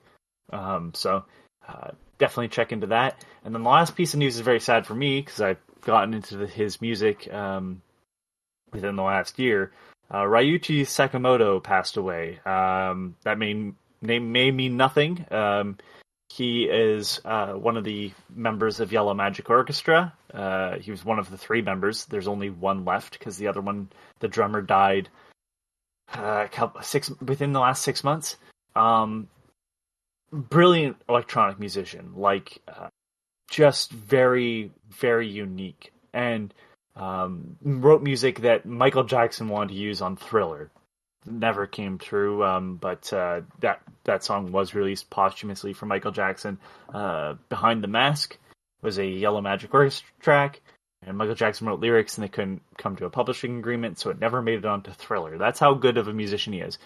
You might know his work because he is the one that did the startup theme for the Dreamcast. Huh. He also did music for Dawn of Mana, LOL, Lack of Love, Seven Samurai 20XX, and Tengai Makyu Ziria, which is a Japanese-only PC Engine CD-ROM game. So he's not disconnected from the video game world. But that being said, I would definitely check out Yellow Magic Orchestra. Behind the Mask is probably one of my favorite songs, but so is Riding. Solid State Survivor is one of the most brilliant electronic albums ever made, and from 1979, I recommend listening to it. That's it for news from me. I hate leaving on a downer, but I wasn't going to try to go back to fucking Savant after that, so... Alright, I got I got an email and some tweets. This first email comes from Daryl. He says, "Hello all. It's called Shit Games with Gold." It's fun. Just wanted to send an email about Games with Gold. Yes, the games suck, and the service is redundant with Xbox having Game Pass. But don't list the free games with PlayStation Plus without listing the free games added to Game Pass. That is apples to apples, not Games with Gold. Both Game Pass and PP add free games to each service each month, but have to be subscribed to both. Shouldn't even mention Games with Gold as it's a non-thing. You make it sound like Games with Gold is competing with Sony PP, and it's not. Don't even mention Games with Gold. Just mention each console's free games with each service, because if you let each service lap, you can't play any of these games anyway. It just burns me when people shit on Games with Gold rightfully, but praise Sony PP. Sorry, but getting brand new free game releases on Xbox on Game Pass trumps any PP free game. That's it. I'm out. I think this is in reference. Well, I think this is in reference. We don't talk about the games added to Game Pass every month because they don't do a drop. They do multiple drops. So like at the beginning of April, they don't say here's all of the games coming to Game Pass in the month of April. They do it like once a week or something, or once every other week. And sometimes they don't do it at all. They just stealth drop that shit. So also, the reason why we talk about the PlayStation Plus stuff is because how stupid it is with their tiers. Oh, their tiers are terrible. Oh my god. I hate that shit. Their drops are usually pretty good games for the month, but that premium tier is terrible. It's almost insulting at this point.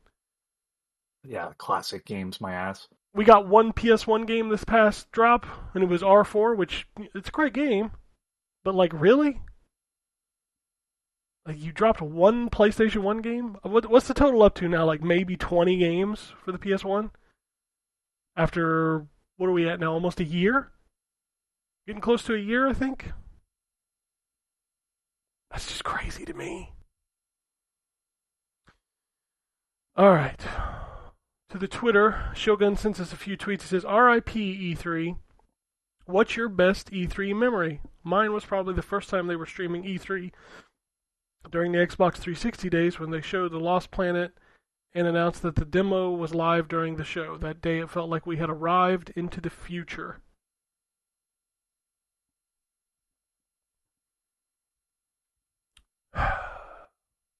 Best E3 memory, huh? So, I have one of them's not really a memory because I didn't see it live. I've only ever seen it for the fact. Sony walking up there. It's saying $299. And then walking off? Sorry, I'm choking on something. Oh, don't choke. Yeah, the $299, yeah, and then walking off is just a brutal thing. The memory, though, it's when they did it again. When they did it again to Xbox One. Oh, yeah. That was brutal. And it just shows you, though, what a... Well, I can't believe I'm saying this. What a good pitch man does for a company. Don Matrick was fucking terrible. Yes. Whether or not he made those decisions himself, it really doesn't matter. He sold it in such a way that was so bad and so just. It came off anti-customer, I guess is the best way to put it. And I hate that using that anti-consumer term, but like he just is a big fuck you. Jack Tretton always felt like he was trying to sell a used car to you, but you believed him. Oh, 100%. And Sean Layden after him wasn't as strong of a pitchman, but you still believed that he gave a shit. He felt felt like Phil, like he actually cared about the games. And Jack Tretton cared about the games because he knew his money was coming. Oh, sure, right? Sure. Like there was some sense of I understand this is the business, and I'm gonna come. Like Sean Layden never came out with the same amount of energy as Jack Tretton. Jack Tretton was fucking in his shark suit, fucking up there on stage, and I swear to God, he could sell people just crap, and you'd buy it from him. But like, it's seeing kind of what we get now, like what's Sony's guy's name again? Jim Ryan. Fuck, Jim Ryan sucks. Like, he 100%. just does not sell that. Like, if you like PlayStation, that's fine. This is not I'm not even insulting the business strategies at hand right now. But as a person that goes out there and is sort of the face of the company, that isn't just a part of one studio. Jim Ryan sucks. Jim Ryan puts his fucking foot in his mouth a lot, and to me, it's like I don't see how anybody could buy into his nonsense, saying, "Oh, well, the games look bad. Who gives a shit?" and all this other stuff. Like it just all these, and again, all the decision that's not even necessarily his call. It still looks like he's the person to blame because he's the face. I had no problem believing a couple weeks ago when the comment came out that he basically told Activision, "We don't want your deal. We just want to block your merger." Like, I didn't even question. I'm like, I could totally see that asshole saying that. Mm-hmm. And it's like, whether or not he did doesn't matter. It's like, you have to have somebody with a bit of charisma. I just do not see, like, even all these companies are gonna fuck you. Let me just say that right now. All 100%. These companies don't give a fuck about you. But you need someone that can lie and pretend. And Jim Ryan doesn't pretend. He's not a good liar. I look at him and I just see, like, I fucking don't give a shit about people that play the games. I'm just here to sell something. And that never feels good. Don Matrick was the same fucking way. Oh yeah, he was a piece of shit. Like, you never believed anything you said. I never, even before the whole Xbox One stuff, it was just like, you look at him, you go, man. Well, he was at EA, and then he went to Xbox, and then he went to, what was the fucking Candy Crush, I think the Candy Crush people? Didn't he go there? I think so. Yeah. That or PopCap, one of the fucking two. Something like that. Yeah, and like, what's the guy who founded EA? Trip Hawkins? They come off like Trip Hawkins. Like, I don't believe fucking any of this. Trip Hawkins made the 3DO. Zynga, yeah, you went to Zynga, you're right. Yeah. And then he left in 2015. I mean, he's probably just on an island with a boatload of money at this point. I mean, yeah. And look, I get it, that's their fucking job, but at the same time, like, when you have to speak to the public, maybe don't be me on this podcast, Like, I'm not selling you anything. If I was selling you something, trust me, I'd probably speak a lot differently. So Jack Tretton is coming out and kind of handing fucking Xbox their ass is the memory, because the bad stuff happens. Like, don't get me wrong, there's always you want to see the bottom of an avatar's foot and all that shit, and giant enemy crab and all the memes, and every time Crobe Cat would update his Bethesda video, it just works. And then it's fucking Tell me lies. Tell me lies. Tell me sweet little lies. And it just works. Tell me lies. Tell me lies. Fuck, there's a lot of memes off it, but honestly, yeah, the only memory I really give a shit about is just at the time when I was like, oh wow, PlayStation just fucking handed Xbox their ass. I can't believe Xbox allowed them to get away with it again. Oh yeah, it's rough. My memory is unfortunately biased because I was there, but I was at E3 in '99, and they had this big, gigantic pyramid in the middle of the floor that was the PS2 in 1999, and it was just running that Gran Turismo demo, and people were just crowded around it like it was the next coming of Jesus. It was hilarious. So, and then of course Mortal Kombat Deadly Alliance was also at that show. I got to see that too.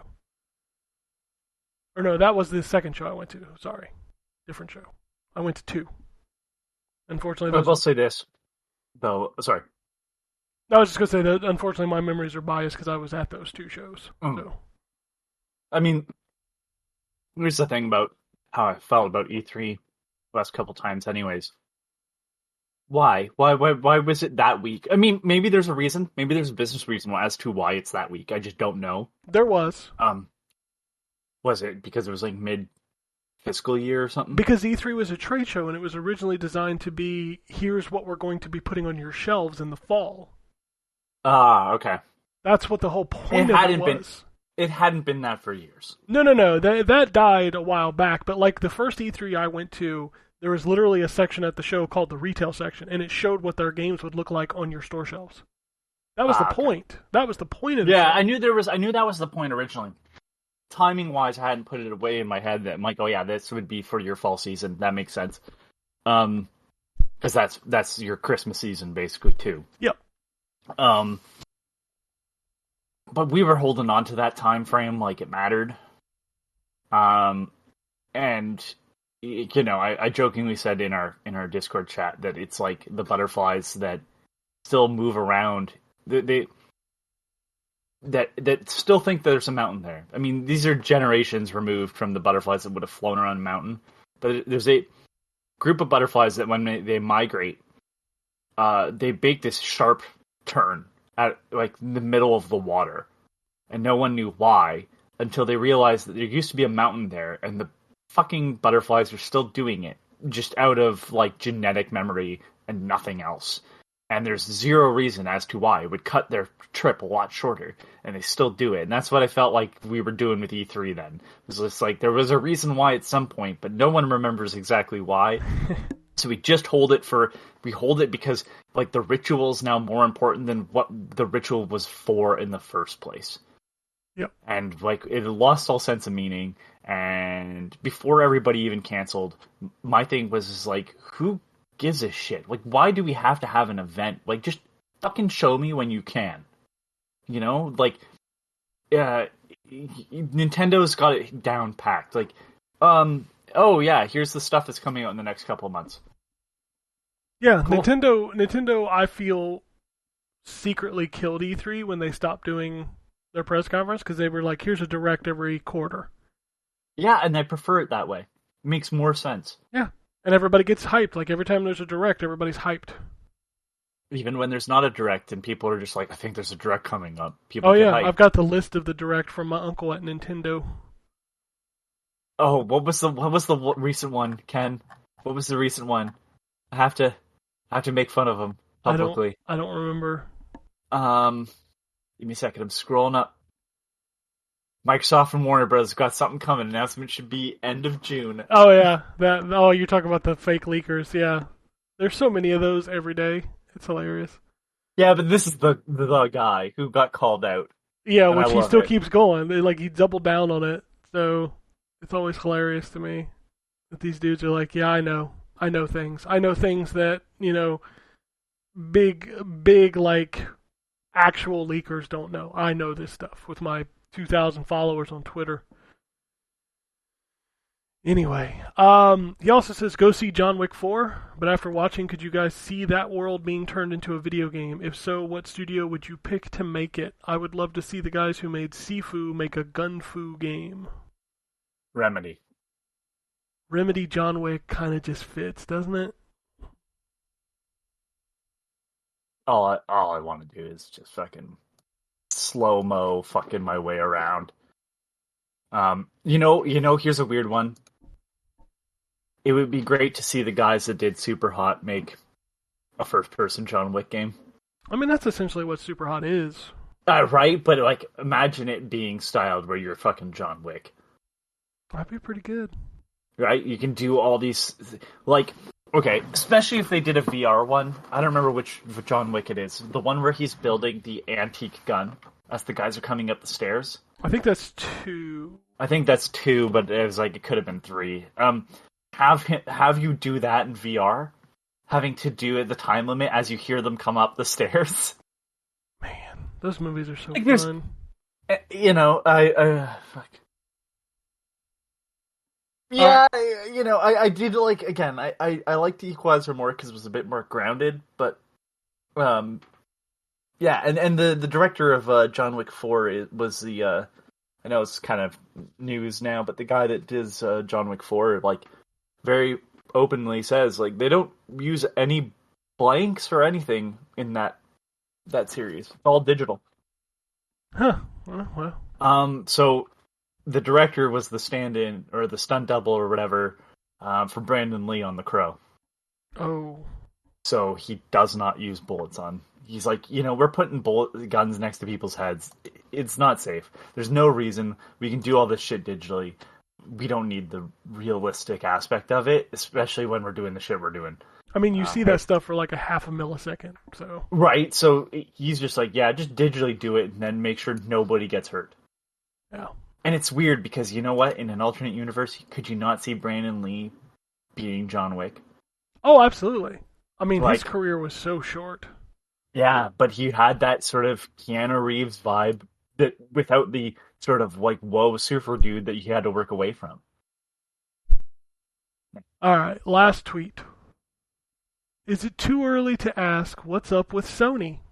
Outside of the console war YouTubers, Xbox and Nintendo are dominating this year in news. I'm sure Sony has games up its sleeves, but it seems quiet, and their recent releases seem lackluster. I feel like God of War came and went. Yeah. I think... I honestly think we're going to get a showcase in June. I think that's going to happen. I don't doubt that. I don't doubt that they have stuff in the cooker, but I think the problem is that we're at the end of one console generation and beginning of the next, and no one does well, and it's just, this has been the weirdest crossover, right? Like, the PlayStation 3 and to PlayStation 4 crossover was far shorter amount of time. It wasn't a year, right? Yeah. Yes, stuff still comes out on old consoles. That's not what I'm saying. But your biggest games are not. Are not. Like, let's think about it. The only game that you really can't play on PS4 is Ratchet and Clank. And Demon's Souls.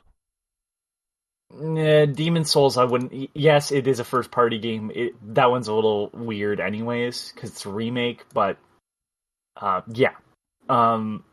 You can say a Returnal, but the Returnal didn't set the world on fire. And so...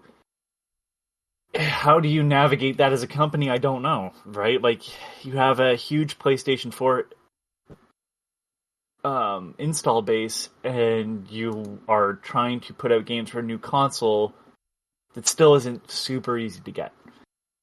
Yeah, it's easier to get. It's not like this uphill battle to get it, but it's just, again, you still have to.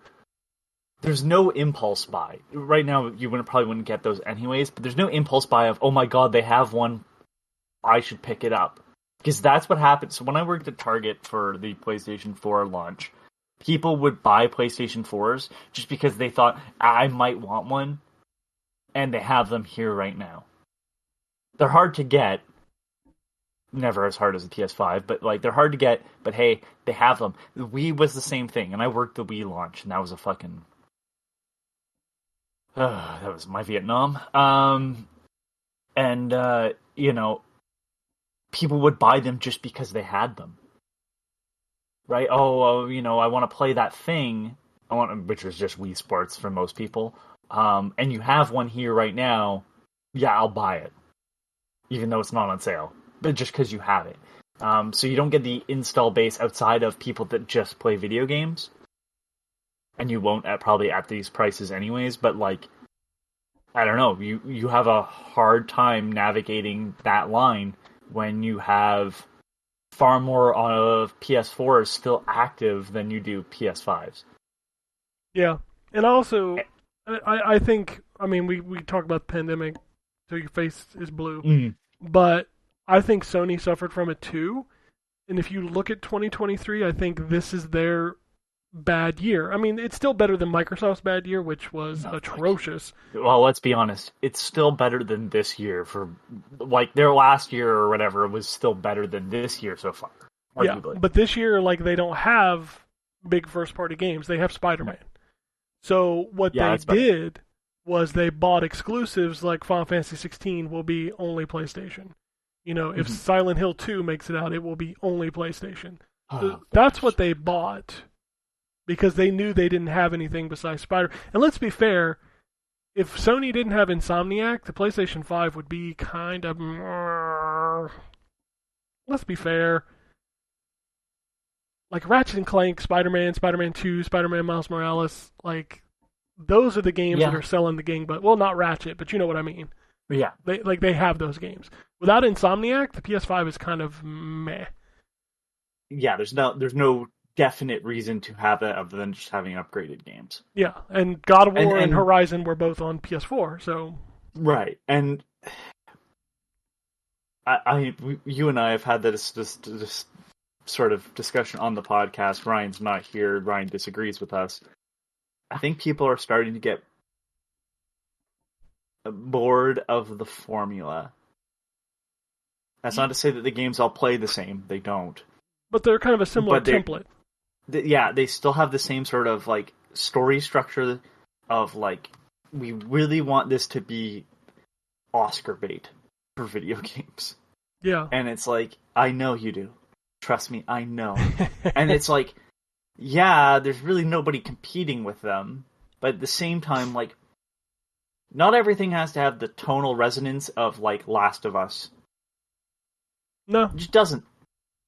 And everything's kind of, like, even Spider-Man, which I think is still one of the best Spider-Man stories ever told.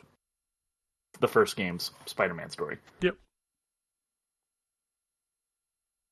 Still trying to kind of be that. And it's like, you go back to the PS3 era, the PS4 era, and you didn't have as much. It creeps in over time on the PS4 of these. Just we're gonna spend a bunch of money, and it's gonna look super pretty, and it's gonna be polished all hell and back. But like, it's just at the end of the day, it feels of like this was made to be this high-end piece of art, but at the end of the day, I still am playing a video game. And it's weird to me that I don't feel like I'm having fun necessarily in PlayStation stuff anymore. I mean, some of it is... in for this weird emotional ride that I'm like, yeah, but you can do this and be fun still.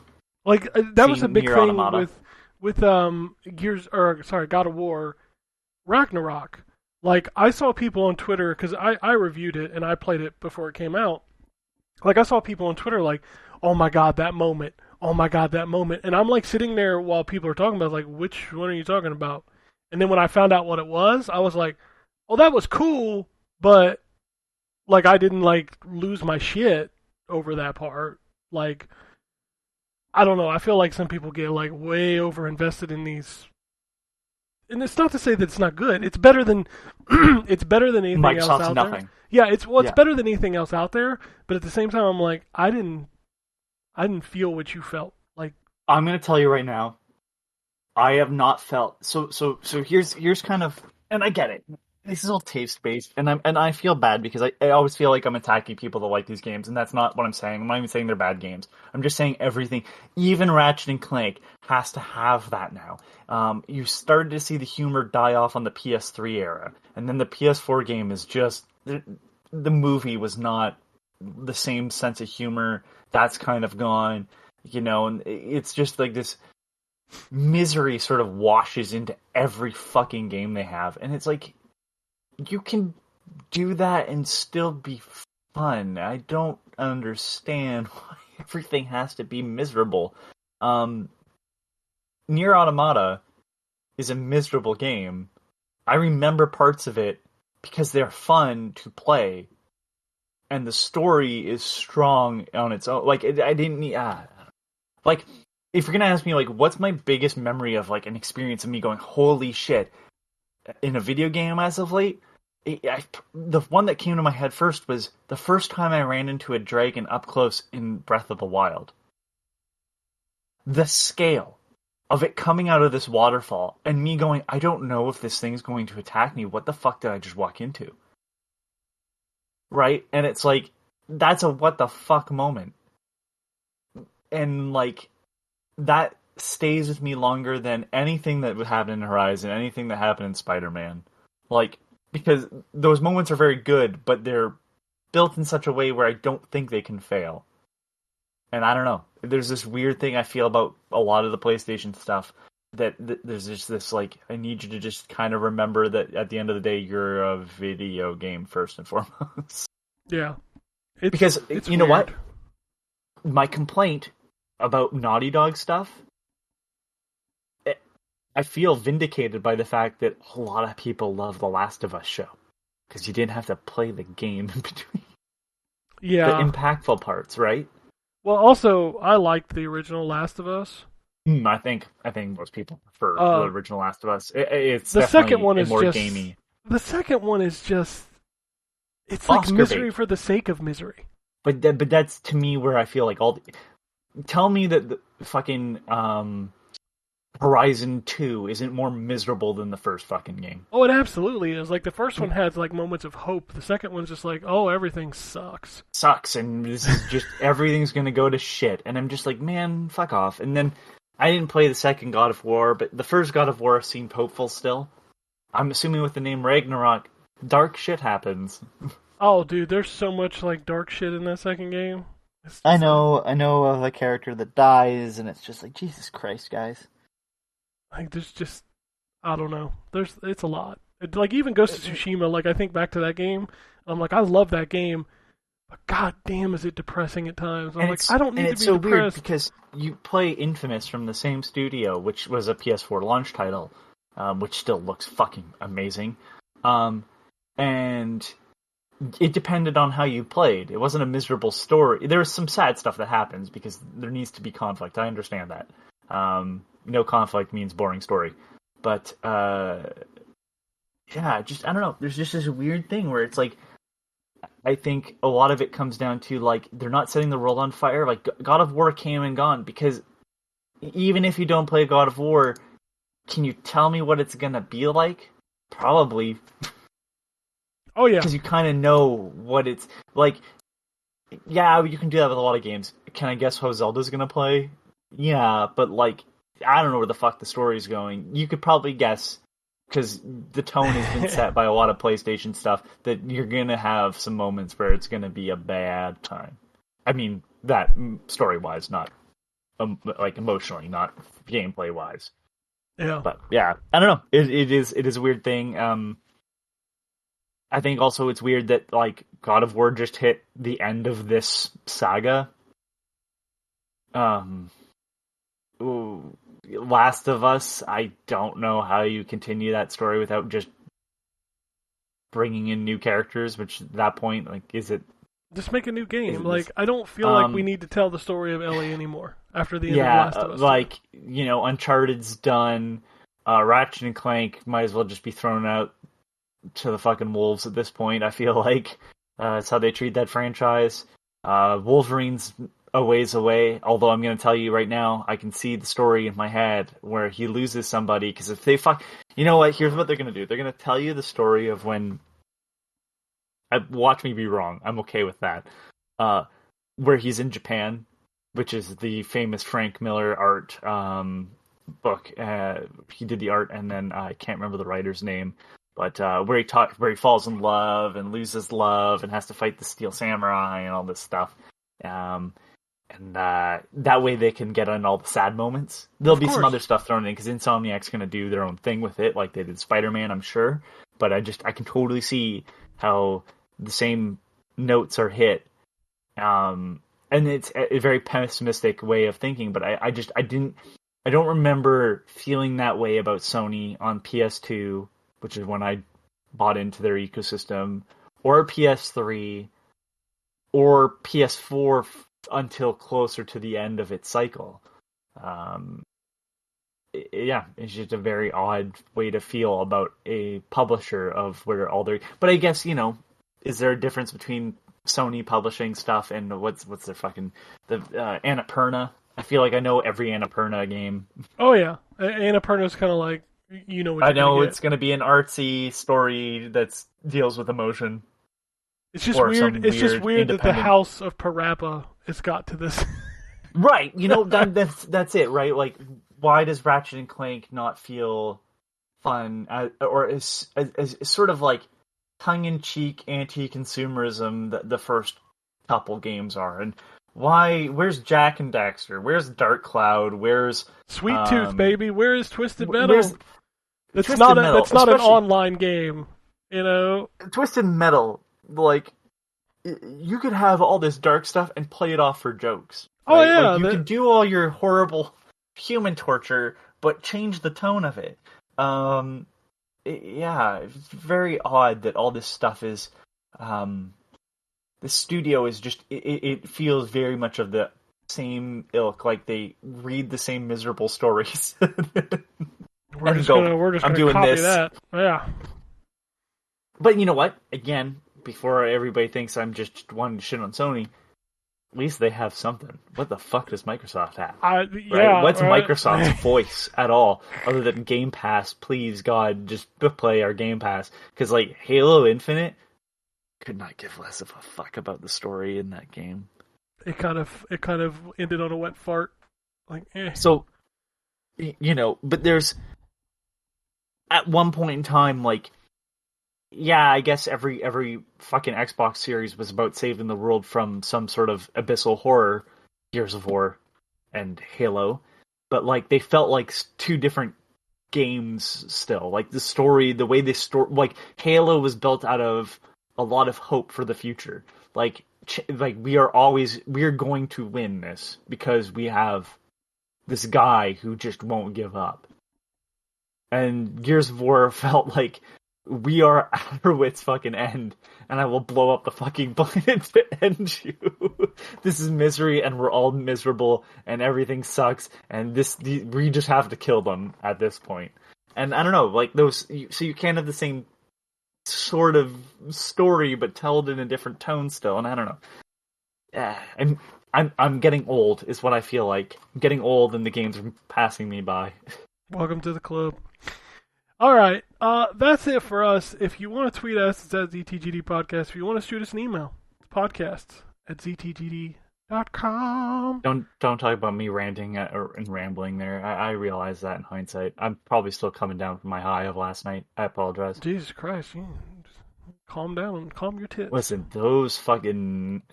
Don't drink ginger lime fucking THC drinks. They're awful. Just heads up. Phoenix Down, kicking on like a dragon. I think they're finishing that up. I know Drew finished the game. I just don't know how many episodes they've got left.